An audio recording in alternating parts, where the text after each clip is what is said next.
Geocachomaniacs.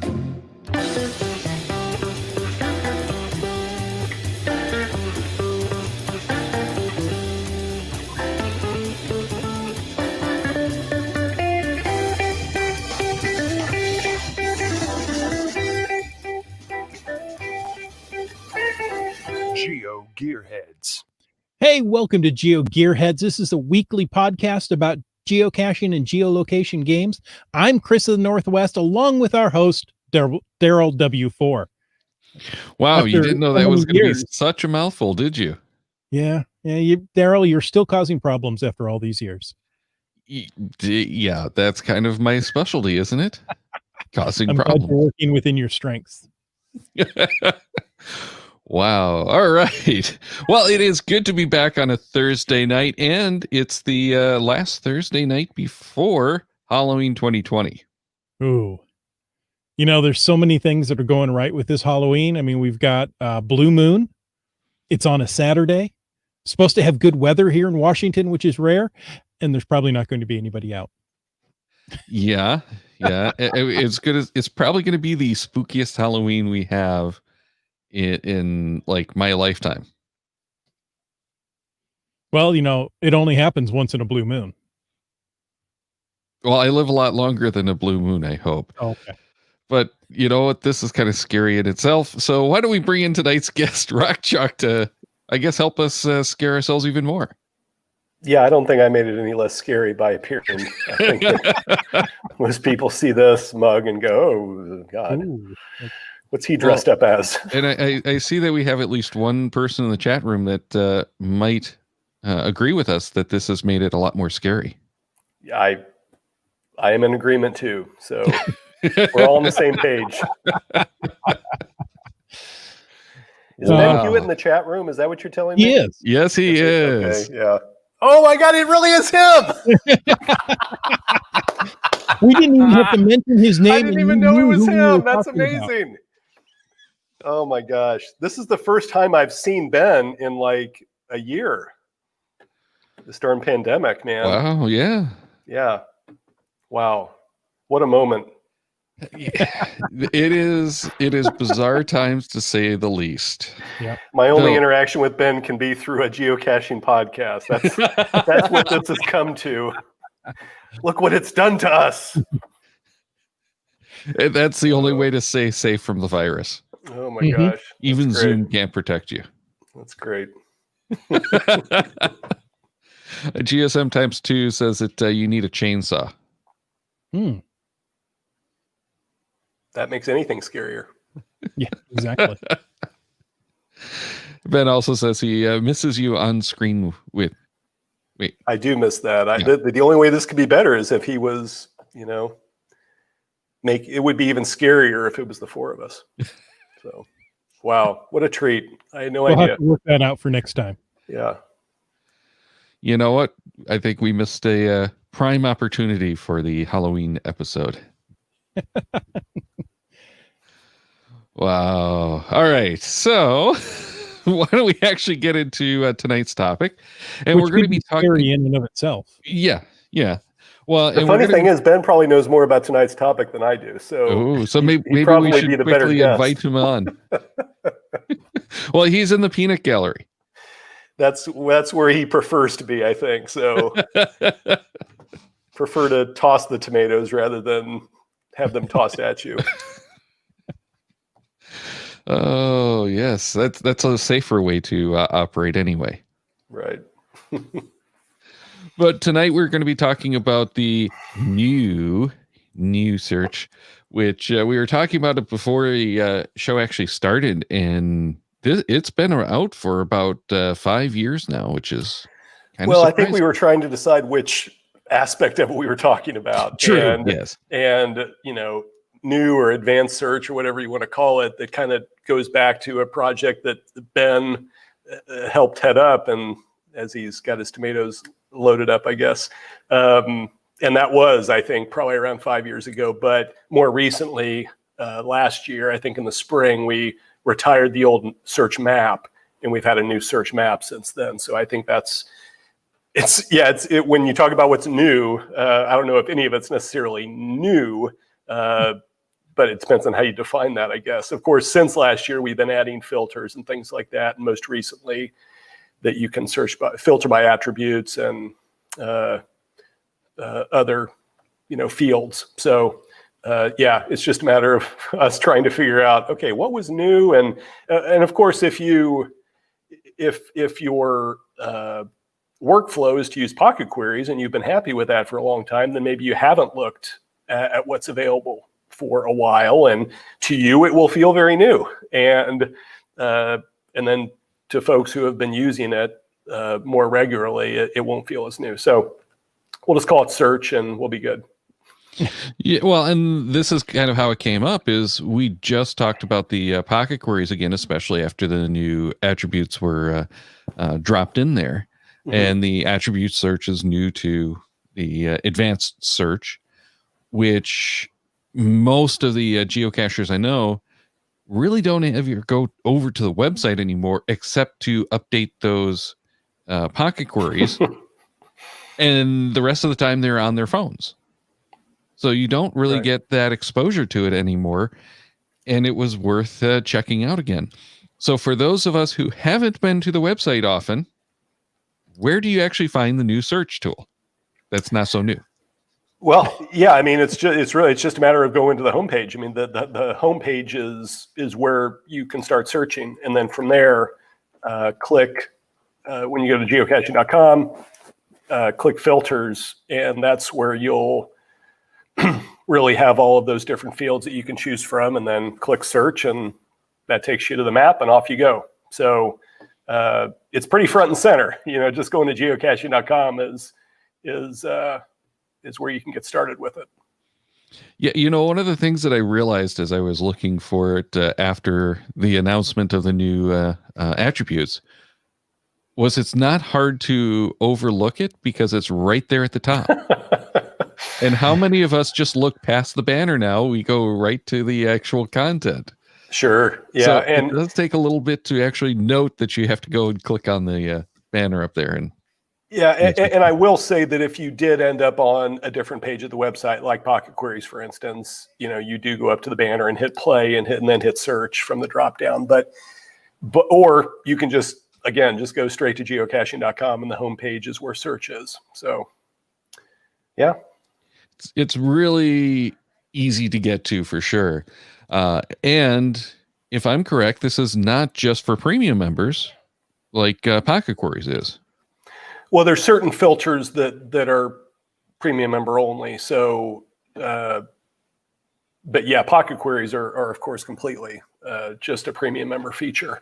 And then I'd actually have to, as we're talking here, I'm going to sign out of my usual account and sign into my basic account and see exactly what's available to me as a basic member. So yeah, it's as a basic member, for instance, you could still filter for Wonders of the World caches and a few other things, but a lot of the stuff like filtering by play state or filtering by geocache name or favorite points, attributes, all of that is going to be premium features. So really, still a big advantage to having that premium membership. But as you said, Pocket Queries are completely a premium only feature. Right. Well, and there's more that's premium only than I had expected, because I know that some of the stuff like the username and the date placed were premium features. But I didn't realize that the cache name was actually a premium feature. Mm-hmm. Yeah. Interesting. So kind of going, now that we've talked about the basics of it, going back to the Pocket Queries, using that as the search tool, and I understand that you're a big fan of the search tool. What does this give us over doing our searches through Pocket Queries? Well, I do use the search tool a lot, but I also do use Pocket Queries. I would say that I'm definitely not as heavy of a Pocket Query user as a lot of people are. Sometimes I'll talk to folks who have really mastered Pocket Queries and are familiar with a lot more of the functionality than I am. And And I think what I would say, one of the main advantages to the search tool is just its accessibility. And it's not as difficult to figure out how to search using it. I mean, pocket queries, I've been using them for the whole time I've been geocaching, and I still don't think I have a complete handle on pocket queries. I mean, if you really know how to use them and they are truly part of your workflow, I'm sure you look at it and think, this is, super easy. And the same people probably think GSAC is super easy. And I know I'm using 10% of GSAC. When I use GSAC, I listen to people talk about GSAC and all the stuff they do. And I'm like, really? You can do that? Because I haven't taken the time to learn it like I should. And it's kind of the same way with pocket queries. So I do think there's just the ease of use. But there's also things like, for instance, filtering by favorite points, minimum number of favorite points. Filtering by, like when we have a campaign like Wonders of the World, you can search for caches that have those wonders, whereas you can't do that with pocket queries. So there's certain things like that. On the flip side, pocket queries, you've got stuff that you can do with those. For instance, just being able to set them up and they just run. And you get an email on Friday, and here's your pocket query of all the caches in your area. There's nice to have that automation and that scheduling.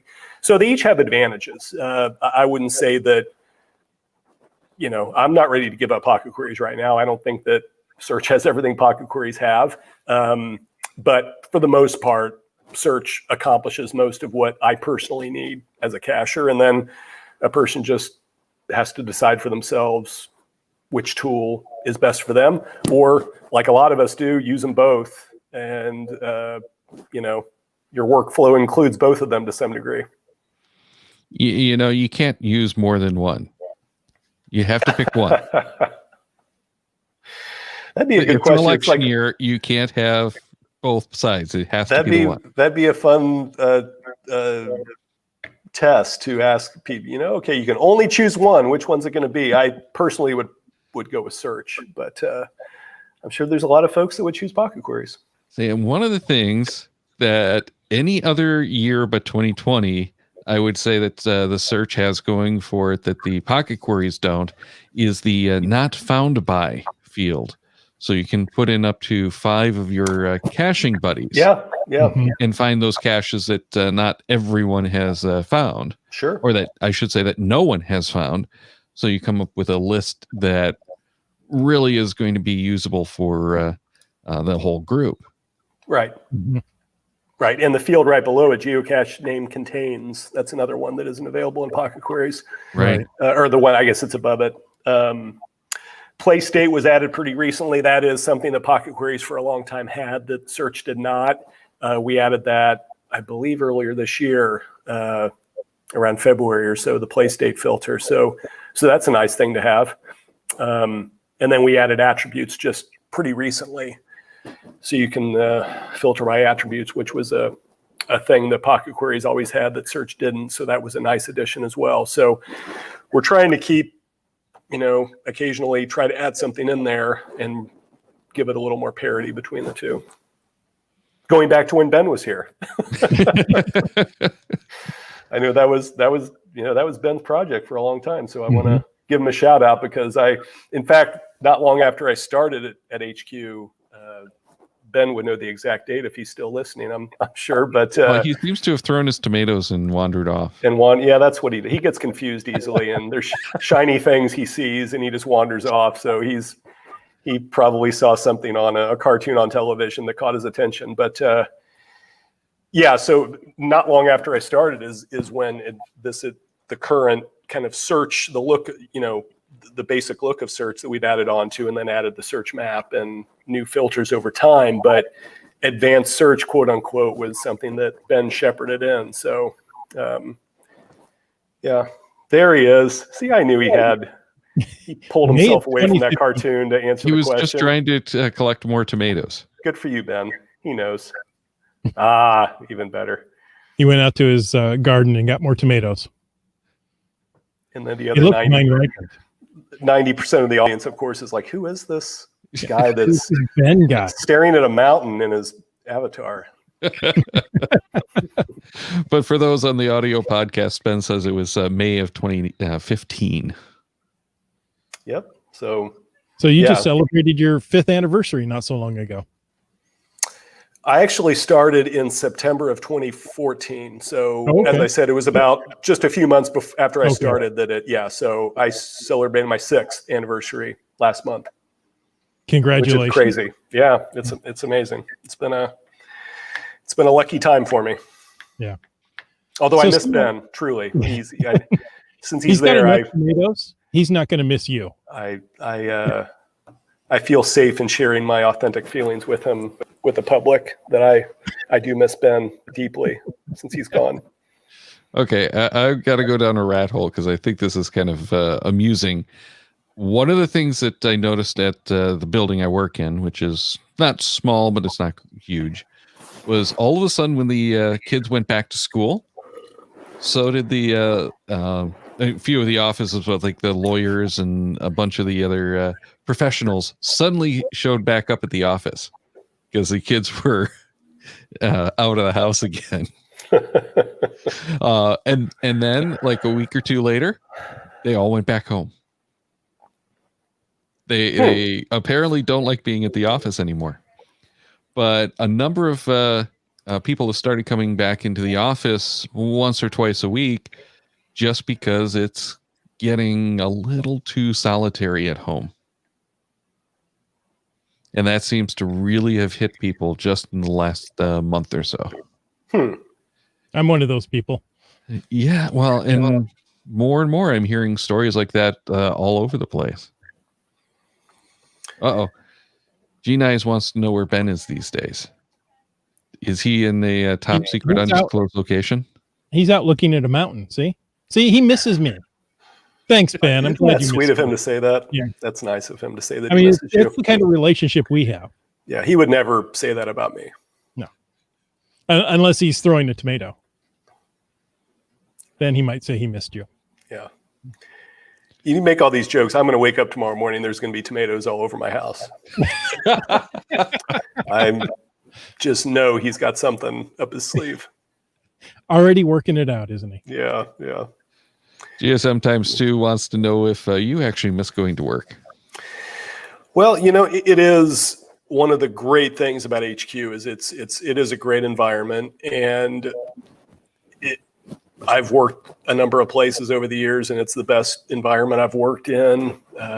It's just a great culture, and people love the game, and they love working to come up with new stuff for the community. And that hasn't changed in terms of doing it all remotely. And I think we've adapted really well, and keep coming up with good stuff. And there's a lot of stuff in the pipeline, but there's something like at any office, there's something about being able to, for us, if you've ever been to HQ, kind of we have the Signal Cafe, which is kind of in the middle of everything. And on one side of the floor is kind of the engineering side and the developers. And then the other side of the floor is marketing and business development and my office. And so, but we can all come together there. And it was pretty common over lunchtime or any time of the day, people just run into each other, and you just have those spur of the moment conversations that might lead to something. Maybe you just mention something that you noticed using the app over the weekend, or something that you noticed on the website while you were getting ready to go caching a few days earlier, and you mention it to a developer, and that spurs a conversation. So there's little things like that I do miss. But we've also done a pretty good job of trying to find ways for people to connect virtually. We had a virtual happy hour here right before the show started with some people checked in on. We have a virtual lunchroom once a week. So, and we have our company meeting virtually, and we find ways to interact with each other during that. So, I think our staff at the office, lackeys that are doing a great job of helping keep those connections going. But it's like anywhere else. It's not exactly the same. So I do miss it. But I think we're doing about as well as could be expected, and we're really, really fortunate. And we don't take it for granted that the community has continued to be so supportive and continued to play the game, and it's just it's always special to know that you're doing something that helps people play this game that we all value so much, and the game means so much to all of us. And so people are playing the game, and it's been something that people could do during this pandemic. People have lost so many things, lost so many activities. Geocaching has generally been something that people can do, and it's just been nice to know that we're doing something that can help keep that going. So yeah, there's more than a few cachers I know who've said they stayed sane largely thanks to caching. Yeah, we've definitely heard that. We've got someone who's going to be on the show in a couple of weeks. I'll just leave it at that tease, but he said that he's gotten more caching done this year than usual because of COVID. Wow. Yeah, I'm not your guest, obviously. not for that one. No, I'm not your guest for that show because I definitely have not cached as much. But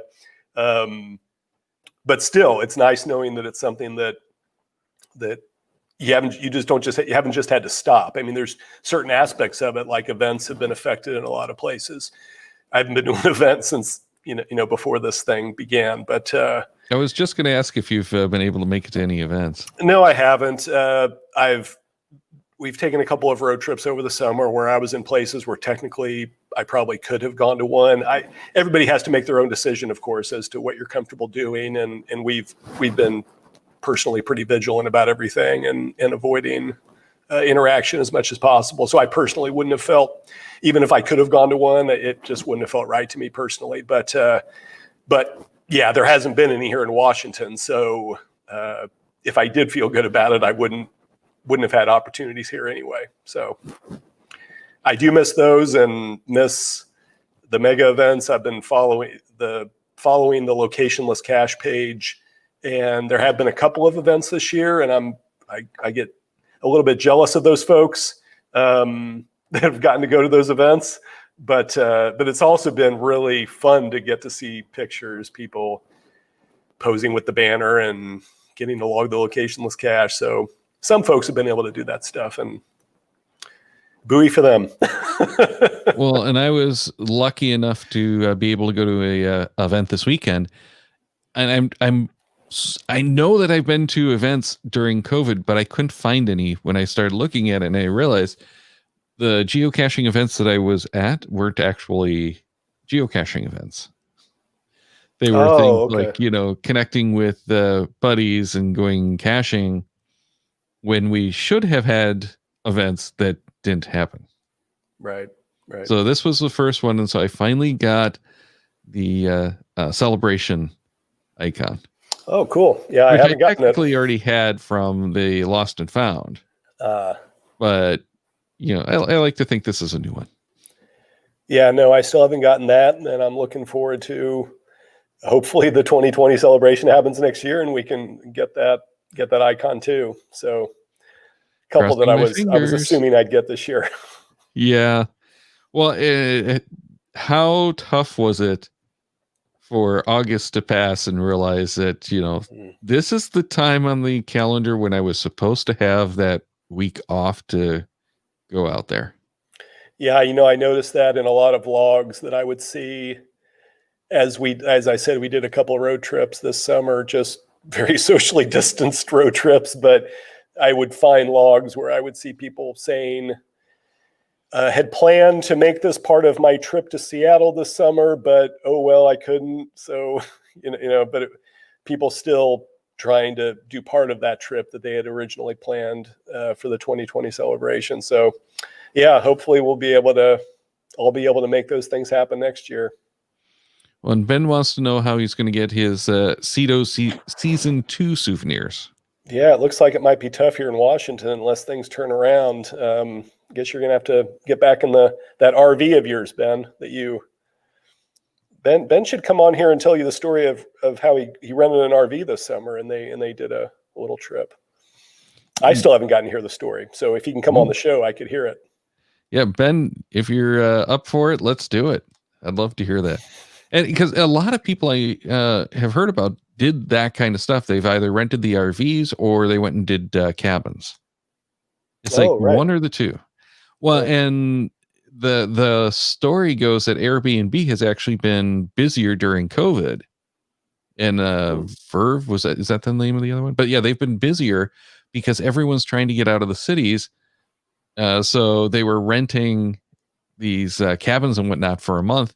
As long as it had decent internet access, you'd work from the cabin instead of working from the city, and it was a way to get out. Right. Yeah, when we went to Yellowstone this summer for the first time, and after Labor Day, and I really thought this is going to be much more quiet than it might have been otherwise. I was actually kind of expecting, not a ghost town, but I thought it was going to be. It wasn't. It was really pretty darn busy on a weekday after Labor Day. I kind of thought, but I think again, people were just looking to, get away from the house and be out there a little bit. So, well, that's the thing is that the first month or two, people were definitely staying inside and social distancing, and I extended my drought the longest period I hadn't cached until the big blue switch day when I went and got one essentially LPC on my way to getting groceries. You make it a whole deal so that you don't have to technically break any rules. Right.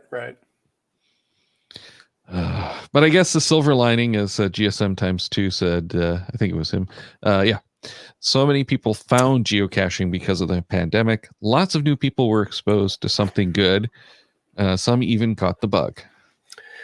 Yeah, that's absolutely true. We've definitely seen an increase in signups over the past several months, and more engagement, which is really exciting. And part of my job is to watch, follow media coverage and things like that. And there's been a pretty significant increase in various news stories about geocaching and introducing people to the game, and that's been really fun to see. So yeah, I do think a lot of people have been exposed to it. It's always funny to me because you'll read some of these stories that make it sound like they've just discovered this thing that like it's brand new or something. And I'm thinking, 20th anniversary, but it's just kind of funny that we're still able to fly under the radar to some degree. And I think it's fun to see the excitement that people have with discovering that this thing's been going on. And as he said, a lot of them have caught the bug and hopefully will stay with it. Hey, if nothing else, it's older than the smartphone. That's true. Ben says that he finished Idaho, DeLorme, and counties with a 5-year-old and a 2-year-old in the RV.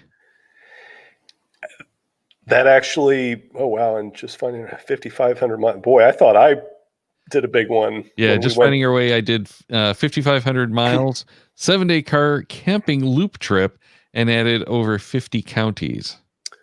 That is very impressive. Yeah, I'll tell you what's impressive about Ben too is that Idaho DeLorme thing. There isn't even an active challenge for that, so he just did it. And it was, and I'll blame him for the fact that I now own a Montana DeLorme book, and we had done a trip around Labor Day, as I said, to Yellowstone, and part of that trip was to do the counties on the southern half of Montana. So we went all the way to the border and then came all the way back through, and thought we would go and do the north side maybe next year or something. Well, I had enough PTO time that I hadn't used this year that we went back into the north side a couple weeks later. But after the south side, I said to Ben, "Hey, look, here's the counties I've done," and I think he just replied and said DeLorme ? He always has to he kind of throws that in there. He's like, "Yeah, it's fine, you've done counties, but what about DeLorme?" And so then I had to look and found that, yeah, okay, fine, I'll go ahead and try to do those on the next north trip, but missed a few on our southern trip since we weren't thinking about it. So now I got to head back down there. Yeah, you just got to go back.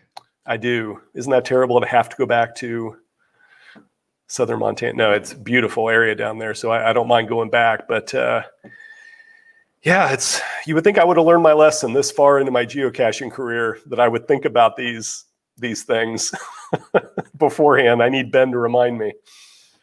You know, it seems like almost every time I go somewhere, I find reasons why I have to go back there again. Oh, sure. So the more you explore, the more there is to explore. Absolutely. Kind of a nasty side effect. Yeah, it's I think for me, sometimes obviously geocaching drives most of my travel. But I'll be going along just doing the geocaching stuff and then see, oh, there's this thing over here that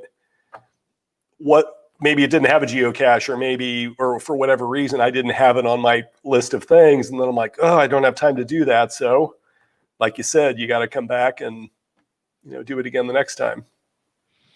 Well, GSM times 2 says that sometimes my job is to keep podcasts on topic. This might be one of the times to do that. So I think we should just ignore GSM times 2 for the rest of the show. Who? Yeah, I don't know. Some guy, there was some glitch in the system. I'm sure he makes a good point. Track. So, Rock Chalk, one of the things that search can do. Do you remember we started talking about search? Vaguely. Way back.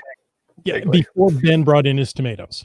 Yeah, this is Ben's fault, by the way, all of it. Okay. I'm all for that. Let's blame Ben. Yes. Well, if it weren't for Ben, we wouldn't have the search to be talking about anyway. That's right. I think we're off topic again, by the way. Thanks, Ben. Channeling.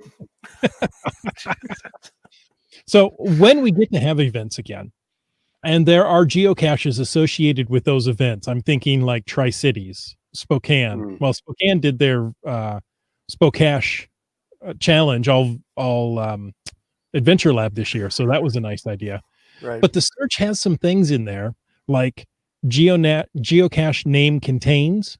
So, you find that these events, they tend to have a header on all their, or, a few like words. The same naming convention. Yeah. Right. Or hidden by, because they're, they could be hidden by the committee of that event. So the search then allows you to quickly find those rather than having to, get a sheet and type them in, enter them into your phone somehow, or go search for them individually by geocache name. So I really appreciate that in the search.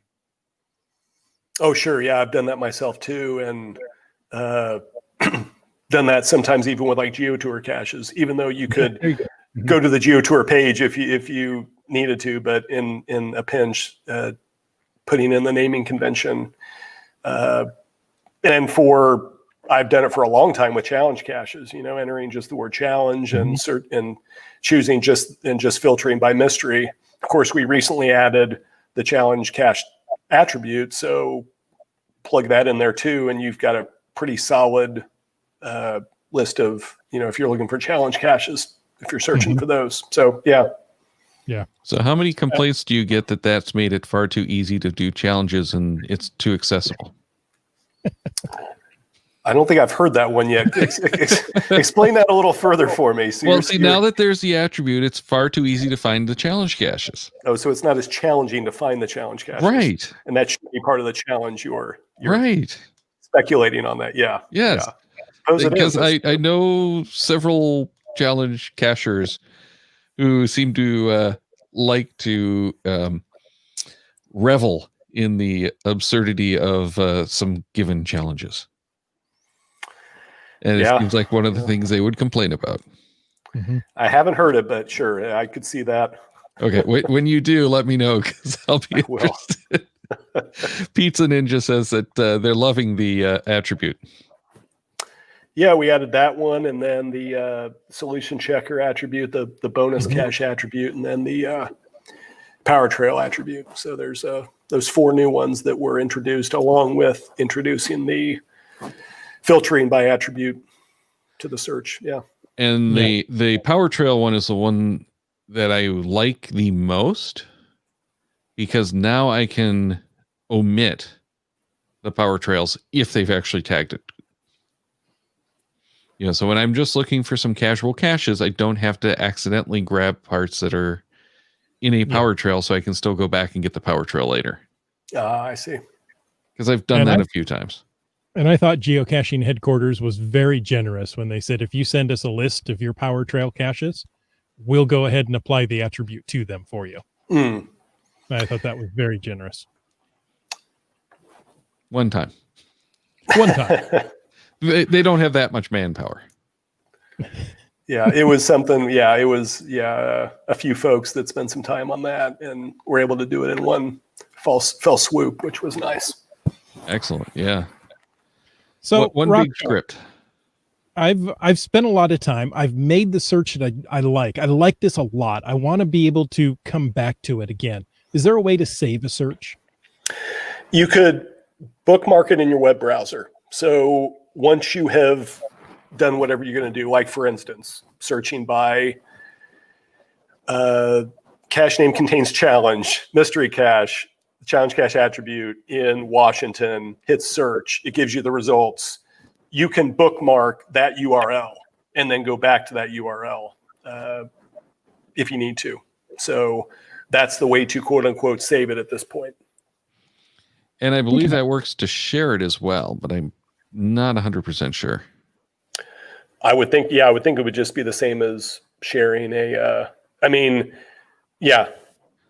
There's certain filters. I'm thinking like, for instance, if you use the found by, because it would populate with your username, and that's interesting. I'd have to, it's on the surface, it seems like it should work. Yeah, I think Chris and I tried it, and I don't remember if we actually got it to work or not, but that was years and years ago, like one of the last times Ben was on the show, after he told us that was possible.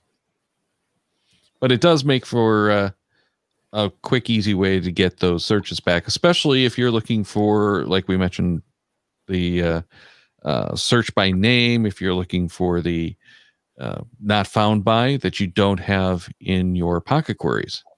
This is the way that you can get that back.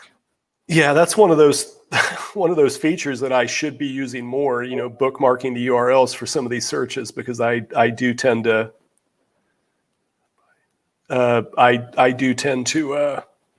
just kind of keep going back to a couple of the same things, and I just keep forgetting. I really ought to just bookmark that URL, make it a little quicker.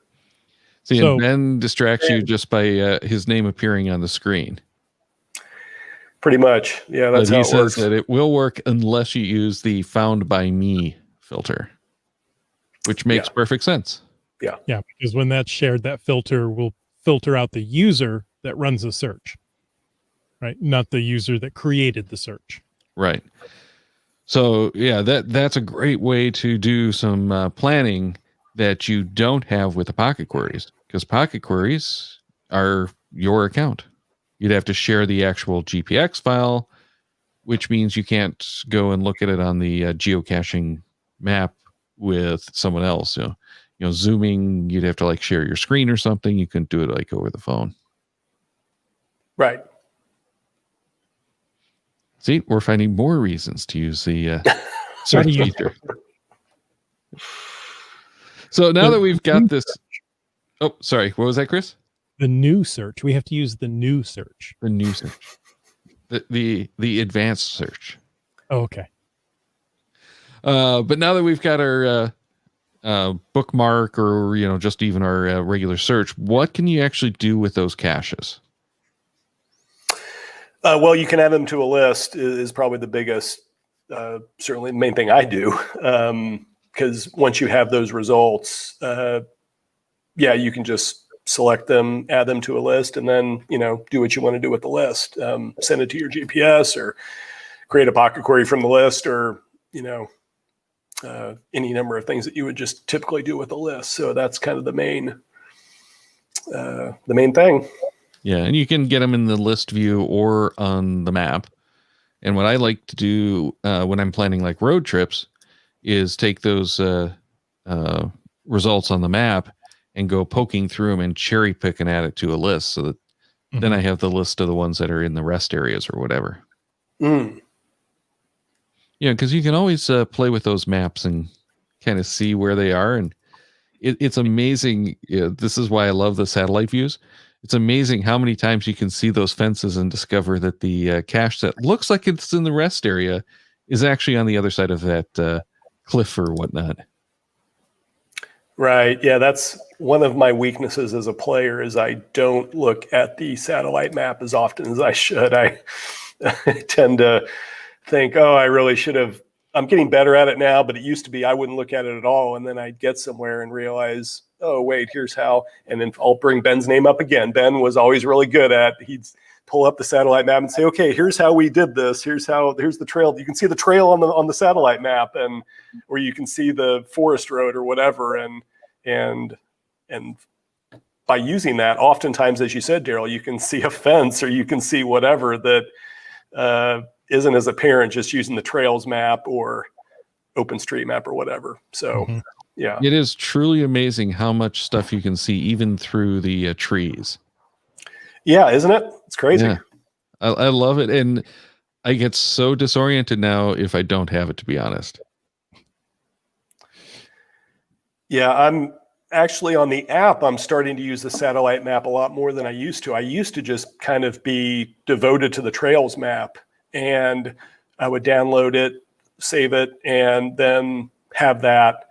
But then I've had so many times where I found myself, because I just don't plan as well as I should, and I'll just say, okay, here's the cache I'm going to. I'll drive to it, and then get there and be like, okay, where's the access point, or then, especially here in the Northwest, sometimes you'll find that, there's a forest road that ends at a certain spot. Maybe that isn't apparent on the road map, but on the satellite map, it oftentimes is a lot more obvious. So it's a good tool to have that I've certainly been utilizing a lot more recently.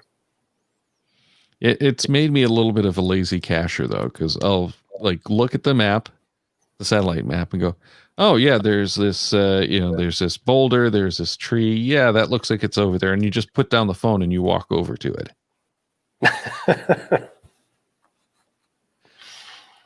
So, before I got my first GPS, I did a couple of geocaches just by map.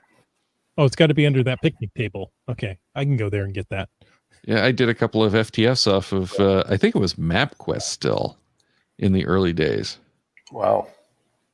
Yeah, you don't have a GPS in the car with you. Again, this is before smartphones. GPSs didn't really exist in the phones. Anyway, so you print out a black and white, low resolution copy of the satellite image and try to find it. That was interesting. Yeah, that definitely predates my participation. See, aren't you glad that you didn't have to deal with that? Yes. Or printing out reams of paper to go find 2 or 3 caches. Glad for both of those things. I know some people long for some of the stuff about the good old days, but I'll take my paperless caching every day. Yeah, definitely. Yeah. I had a binder in the car with those. Yeah. Oh, yeah. Well, and I remember going on some road trips with a laptop and printer so I could find the caches at the hotel room and print them out so we could do them on the road. Wow. Oh, Pizza Ninja wants to know, will there be a April Fool's edition of newer attributes coming? That's a good idea. I'm not aware of one, but I'll run that up the flagpole. No, leisure suit required is their first suggestion. I have a feeling that might be a larger engineering project than could be justified for a simple April Fool's joke, but we'll see. Think about it. Yeah. Well, maybe it isn't an April Fool's joke then. Are there caches that actually require that you have a leisure suit? I don't know. That's... it might be part of the camo required to actually dress code or something. There you go. The dress code to enter the... that's an ALR, isn't it? Well, yeah, I guess so. If you're in an area with a geocache and a bunch of hipsters, you're going to fit right in with a leisure suit. All right. Well, now that we are once again way off topic, why don't we wrap it up? Thanks again, Rock Chalk. Before we do let you go, where can people find more of your adventures? I think probably Instagram is the place if I haven't been as active as I should be, but Geo Rock Chalk is my handle on Instagram. Which always makes me envious and disappointed every time I look at it. Now that I say it, I need to go on there and see what the last thing I posted. I'm not sure what it was. I think it might have been Picture with you and Ben. I wish. I wish. Oh, yeah, when we were in Arizona. That's the last time. I bet I have to scroll back a long ways to find my last picture with Ben. Gosh, now I want to know when it is. I wonder if we've ever been on Instagram together. I don't know if we have. I don't. It's probably just been. I'm still not seeing it. Because I'm beginning to think that that's all that can actually be photographed. Yeah, no, I don't see any with me and Ben. Me with other lackeys. I think Ben's been avoiding being on Instagram with me. Yeah, I'll keep scrolling. You guys keep talking. I'll see if I can find something. Meanwhile, Ben says that he had no idea you were going to be on tonight. Pure luck. He was cooking dinner and got a notification that we went live. Wow, that's funny. How freaky stalker is that? Ben, I'm on every week. So, Gosh, this is killing me next that week you'll be able to see a Chris as well. So it's okay. There's a Chris on here almost every week. I would have bet there was something with us together on Instagram, and I cannot find. I take the second thing I posted on Instagram in 2015 is a collage of things from the Going 8 Mega, and one of the pictures is me and Ben. And that's the only time he and I have been on Instagram together. Ben's excited, but I'm not sure about what. Mm-hmm. Yeah, I'm not. You never know with Ben. Sometimes he just screams out, excitedness, and it could be about nothing. So, yeah, one picture. We'll have to make that better in the future. All right. Well, thank you once again, and hopefully we'll get Ben on here to tell more of his Rock Chalk stories too. I will tune in for that one for sure. Turnabout is fair play. Absolutely. All right. So check the Cachemaniacs website at cachemaniacs.com for more on the Geo Gearheads, including show notes for this and all of our episodes. We love hearing from our listeners, so leave us feedback by emailing geogearheads@cachemaniacs.com or through social media. Your support helps keep the Cachemaniacs shows coming.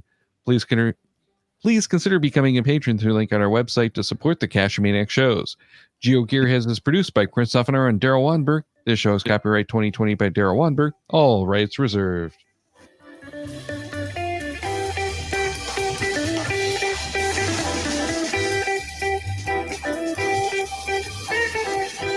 Cash with the Cachemaniacs.